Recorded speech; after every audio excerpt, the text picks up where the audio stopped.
मुस्कुराते रहोगे जिंदगी भर। आज के बाद अगर तुम बालाजी के हो गए तो तुम्हारी समस्या अब तुम्हारी नहीं है। आज के बाद तुम्हारी प्रत्येक समस्या हमारे सन्यासी बाबा की है। चलना या ना चलना तुम्हारे ऊपर, भटकना तुम्हारे ऊपर। भटकोगे तो भटकते रहोगे, अटकोगे तो बहुत कुछ पा जाओगे। और तुम परेशान इसलिए हो कि तुम करना कुछ नहीं चाहते हो, कृपा पूरी चाहते। इसलिए मेरे पागलों, ये बात तो मैं कोई और इसलिए नहीं बोल सकता क्योंकि सबको डर है कहीं लोग हमें छोड़कर भाग ना जाए। और हमारा ये डर बिल्कुल भी नहीं है कि तुम हमें छोड़कर भाग जाओगे। हमें ये डर है कि तुम हमें चिपक ना जाओ। और हम तुम्हारा पीछा नहीं छोड़ने वाले। तुम अगर चाहो कि हम पीछा छोड़ के चले जाएं तो हम तुम्हारे घर पर संस्कार टीवी पे आ जाएंगे। और तुम उसके बाद भी नहीं मानोगे, रात को मोबाइल चलाओगे, हम यूट्यूब में खोल आएंगे। अब तो एक चीज और हमने सीख ली है, इंस्टाग्राम पर तुम्हारी रील में हम प्रकट हो जाएंगे। तब भी तुम नहीं मानोगे और तुम सोचोगे पीछा छूट जाए, तुम्हारे शहर में हम कथा करने के बहाने आ जाएंगे। और तब भी तुम नहीं मानोगे तो ये कोई बड़ी बात नहीं है हमारे गुरुजी के लिए, हम तुम्हारे सपने में आएंगे। तुम एक दिन कहोगे कि बाहर में गया, अब नहीं भटकना है। कहा जहां जाओ वहां ये आदमी मिलता है। पर हम पीछा नहीं छोड़ने वाले। तुम कितना भी छोड़ाओ, तुम में दम हो तो छोड़ाओ। और ये बात कोई नहीं बोल सकता, जिसमें दम होती है वो ललकार के बोलता है। याद रखना, सत्य का उपासक हमेशा तेज बोलता है। झूठ वाला भी कई बार तेज बोलता है लेकिन उसकी बांस फट जाती है, उसका गला बैठ जाता है। और सत्य का जो उपासक होता है वो ललकार करके बोलता है, उसका ना गला बैठता है, उसकी आंखें भी बोलती है कि मैं साचा आदमी हूं। और याद रखना, दुनिया की कितनी भी ताकतें सत्य के पीछे लग जाए, झुकती हमेशा सत्य के सामने ही है। और इसका प्रत्यक्ष प्रमाण बागेश्वर बालाजी का दरबार। अब तो उनको भी डर लगने लगा है जो दूसरे पंथ के लोग हैं, उन्हें भी लगने लगा कि कुछ दिनों बाद हमारे लोग भी हरी हरी बोलेंगे। और इसीलिए तो कितनी ताकतें नहीं लगी हैं। तुम YouTube पर खोलो तो तुम्हें 20 लोग मिल जाएंगे हमको गाली देते हुए। और उनकी गाली जायज है, हमें उनसे बुराई भी नहीं है, वो जायज है क्योंकि वो नाजायज है। तो उनकी गाली जायज, हमें उससे कोई बुराई भी नहीं है। जो नाजायज है उसकी गाली जायज है क्योंकि उसे डर है कि ये आदमी हमारा प्लान फेल कर सकता है। और हो गया, प्लान फेल हो सकता नहीं, हो रहा है। और उनको डर है। और तुम क्षमा करना, हमारी कोई बुराई करे तुम बहुत ज्यादा निराश मत हुआ करो, मुस्कुरा कर कह दिया करो same to you my dear. और कोई ज्यादा बुराई करे वो तो तुम्हें कहेगा ये नंबर 1 का पाखंडी है, तुम कह देना हाँ है, तू भी कम नहीं है। और कोई बुराई करे तू और मुस्कुरा कर कह देना कोई बात नहीं, हम बागेश्वर वाले हैं। और कोई ज्यादा बुराई करे तो तुम बैनर टांगने से भी मत चूकना, अपने घर के बाहर टांग देना बैनर, ये घर बागेश्वर वालों का है। अपने आप आदमी जल के राख हो जाएगा। और तुम चिंता मत करो, हम रुकने वाले नहीं है जब तक भारत हिंदू राष्ट्र घोषित नहीं हो जाएगा। बस तुम मेरा साथ दो, हम हिंदू राष्ट्र देंगे। और ये अपने लिए नहीं हम कर रहे, ये इतनी मुसीबत है। कल हम वहां प्रयागराज गए, किसी ने पुलिस कमिश्नर को धमकी दी कि ये प्रयागराज में प्रवेश करेगा तो टेंट उड़ा देंगे। पुलिस कमिश्नर ने कहा कि अब क्या करना है। हमने कहा तुम डर रहे होगे, तुम अपनी बात बीवी बच्चों को फोन लगा दो, हम तो लगा कर आए हैं क्योंकि हमारी है ही नहीं है। तो तुम्हें अगर लगता हो तो तुम फोन लगाओ, हमारी गाड़ी एंट्री करेगी। और एंट्री गाड़ी ने भी की, वो आदमी पकड़ा भी गया और हमने दरबार भी लगाया, झंडा भी गाड़ा, डुबकी भी। बोले अब आप डुबकी चुपके से लगाइएगा। हमने कहा नहीं, खुलकर लगाएंगे। और हमने कहा ऐसे खुल के नहीं, हम कुर्ता उतार कर डुबकी लगाएंगे। तुम चुपके से बात करते हो। दिमाग खराब हो गया। जिस आदमी ने फोन लगाया था वो भी नहीं सोच पा रहा था कि ऐसा भी आदमी होगा इस दुनिया में। और जो सुरक्षा में आए थे शासन की तरफ से वो भी कह रहे थे कि आपको डर नहीं लगता। हम कहते तुम्हें लगता होगा, हमें तो नहीं लगता है। और डरना किस बात का, सिर पर सीताराम, फिक्र फिर क्या करना है। तो ये तुमसे कहते हैं कि तुम मत पीछे हो ना, अब तुम्हारी बारी है। और ये हम अपने लिए नहीं कर रहे हैं, हिंदू राष्ट्र की चर्चा सिर्फ हम इसलिए कर रहे हैं क्योंकि आने वाली पीढ़ी तुम्हारी गर्व के साथ कह पाए कि हम भारतीय हिंदुस्तानी हिंदू हैं। और ये ताली बजाने के लिए या तुम्हारा सहयोग पाने के लिए भी नहीं हम कह रहे। एक बात और याद रखना, हम बहुत उल्टे आदमी हैं। हम तुम्हारे अस्मिता, हमारी जितनी तुम्हारी बहन बेटियां हैं उनकी सुरक्षित रखने के लिए, ताकि श्रद्धा जैसा हाल ना हो, इसलिए ये बात उठा रहे हैं। और हम किसी भी धर्म के विरोधी भी नहीं है। और खैर तुम धर्म की चर्चा करने आए भी नहीं हो, तुम तो पर्चा के चक्कर में आए। कुछ लोग तो ये भी चिल्ला रहे कि तो 5 बजे निकला है, ऊपर से प्रवचन सुना रहा है। तो कुछ लोग तो कह रहे हैं ये प्रवचन बंद कर, पर्चा बना, मेरे बाप का नाम बता। कुछ लोगों का तो दिमाग खराब है, मेरा काम कब होगा, डेट बताइए, प्रवचन बहुत सुन लिया, 18 चैनल खोलो, 19 बाबा आते हैं। बात तुम्हारी ठीक है, लेकिन तुम अपना स्वार्थ पूरा करने आए हो। हमारे बालाजी ने जो सिद्धि दी है वो हमें अपने स्वार्थ के लिए दी है, वो हिंदू राष्ट्र है। तुम्हारा स्वार्थ भी यहां से पूरा होगा, हमारा स्वार्थ भी उन्हीं के चरणों से पूरा होगा। इसलिए मेरे पागलों, जो तुम आए हो, चमत्कार उनके लिए, पर्चा उनके लिए जिन्हें चमत्कार देखना है। बाकी हम तुमसे विनम्रता पूर्वक कहते हैं, हाथ जोड़ करके, जो जो तुम अर्जी लेकर आए हो वो पूरी होगी होगी होगी, इसमें किंचित मात्र भी संदेह नहीं है।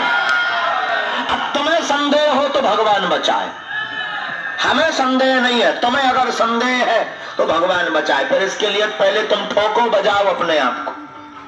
हमें संदेह नहीं है, हमें अपने इष्ट पर भरोसा है कि हमारी बिना, हमारे जैसे नालायक व्यक्ति अगर बोलने लायक बन जाए, ये इष्ट की कृपा है। हमने आंखों से देखा, जिनके लिए भी प्रार्थना की उन्होंने मुस्कुराहट दी। तो हम तुमको भी कहते हैं, तुम संदेह लेकर मत आना, पेशी प्रारंभ कर दो। महीने में एक बार, 2 महीने में एक बार, 5 महीने में एक बार। एक बात तो ये तय है कि हम किसी मोड़ पर तुमको मिलेंगे।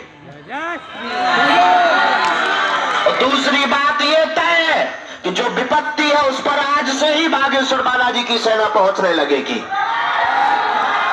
और तीसरी बात ये तय है कि एक दिन उस विपत्ति से तुम मुस्कुराते हुए नारियल लेकर और मीठा प्रसाद लेकर यहाँ खिलाने आओगे। और ये हम नहीं कह रहे, लाखों लोगों ने कहा है। और ये इसलिए नहीं कि हनुमान जी हमारे हैं या हम तुम्हें बागेश्वर धाम बुलाना चाहते। तुम्हें धाम आने की आवश्यकता नहीं, तुम घर पर बैठकर ओम बागेश्वराय, ओम बागेश्वराय इस मंत्र का जाप करो, लहसुन प्याज बंद करो और कर्म करो। घर पर ही तुम्हें बागेश्वर बालाजी है। और तुम फिर महीने में एक बार आना, 5 महीने में एक बार आना। पर तुम्हें मंगलवार को आने की आवश्यकता नहीं है। तुम जिस दिन आओगे वो दिन तुम्हारे लिए मंगल का होगा।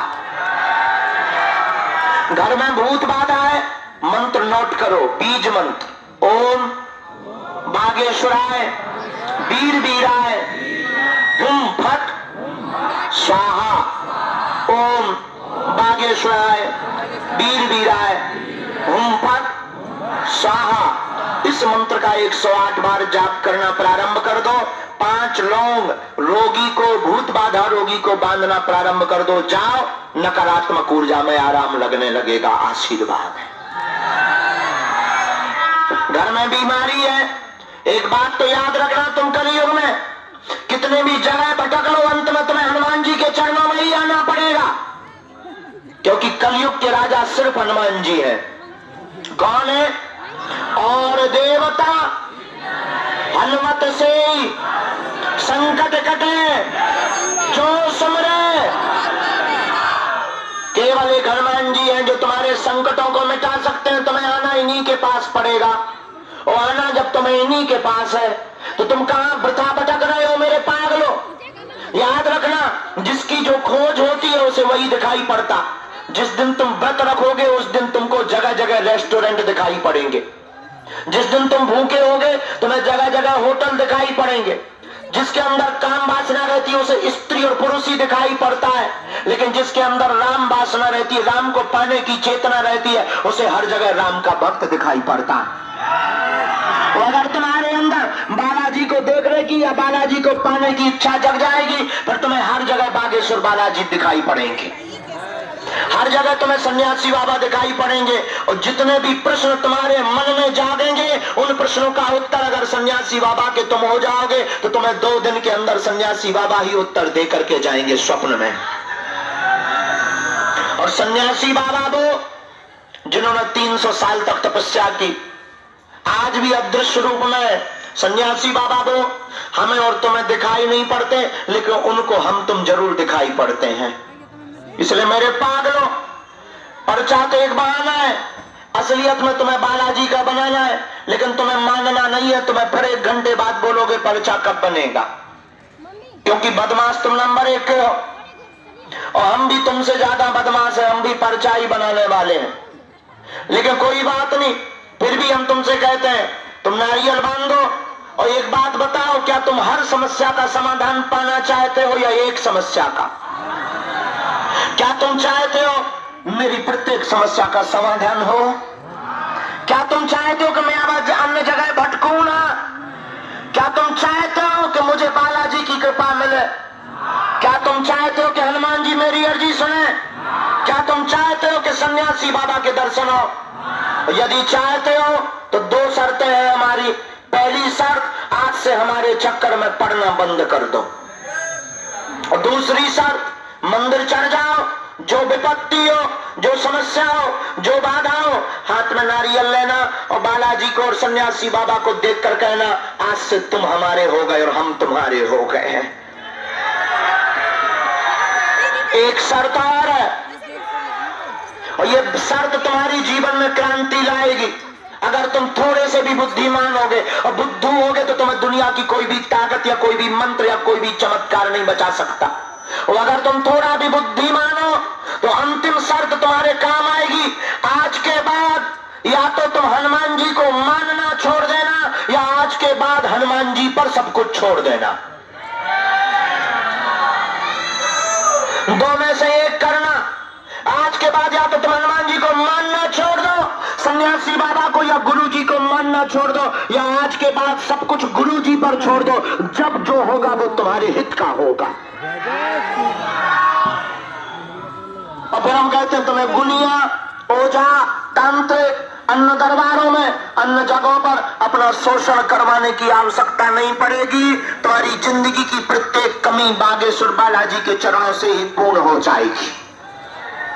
और तुम बहुत विपत्ति में गिरे हो, हमें ये भी पता है, तुम हजारों रुपए खर्च करके अर्जी लेकर आए हो, किराया उधार उठाकर आए हो, और याद रखना तुम इतने ज्यादा प्रताड़ित होकर आए हो कि तुम्हारी दुनिया में बहुत हंसी उड़ा ली है।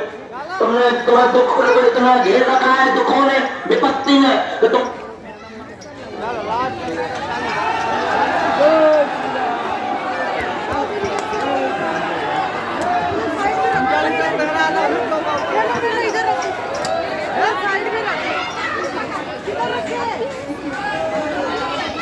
तुम्हें विपत्ति ने इतना घेर लिया कि बहुत कमजोर पड़ चुके हो। अब एक काम करो, आज से ही तुम बालाजी के हो जाओ। बालाजी का मतलब हनुमान जी के हो जाओ। जाओ, हमने जो पाया है वो तुमको आनंद के साथ बता रहे हैं कि तुम्हारी जिंदगी के हर आंसू पहुंचने की जिम्मेदारी फिर हनुमान जी की हो जाएगी। 2-3 बातें दरबार की बोल के हम सामूहिक अर्जी सबकी लगा देते हैं।